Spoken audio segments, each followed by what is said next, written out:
What's over here? Okay. Okay, sounds good. Notice it has a bar going across. You know, it looks. It only. You're on, man. You're on. Okay, here we go. All right, so on the any flight going across the Atlantic, there's a ridiculous amount of paperwork required. So we'll run through that just real quickly. We get this folder, which is handy. It's got a lot of information in it, some facts, airport codes, and that kind of stuff. Of course, we got the flight plan. That's always good to have. In fact, they give you two of them. One has to be signed and left here. And it shows the turbulence along the flight, how high we're going to go, how fast we're going to go, how much fuel we need, that kind of stuff. Here's the second copy. We've got a map that's really pretty. They even draw, actually, we usually do the drawing, the route of flight. Today we're going to go really, really close to Greenland, and we have to plot our course on that to make sure we're not straying off course. We also have what's called a track message.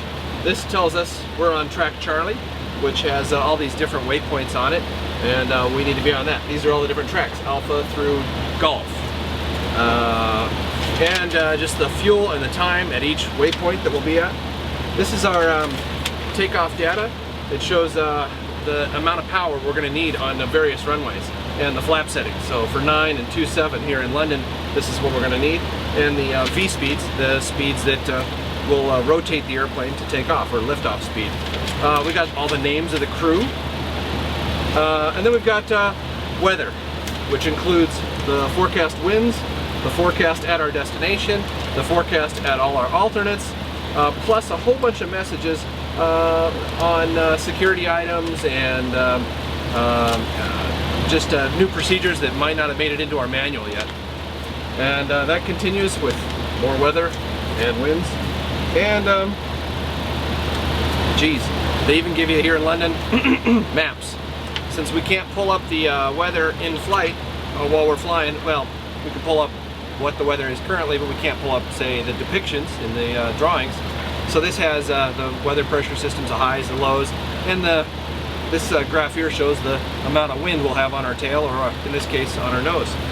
And of course, we have a air reporting form. Shows us, we fill this out as we're flying, the times that will be at each waypoint, and that we call this into ATC, and we can just read it off of this form here. Hey, look, more weather. And finally, we got a little user guide. Has anything you want to know about flying across the Atlantic, a checklist, and also how to divert if we need to, just some procedures that are quick and easy to refer to as we, if we have an emergency. And the most important accessory to go with all this paperwork is the trash bag, because all this ends up in the trash at the end of the flight. So that's the paperwork required to fly across the Atlantic.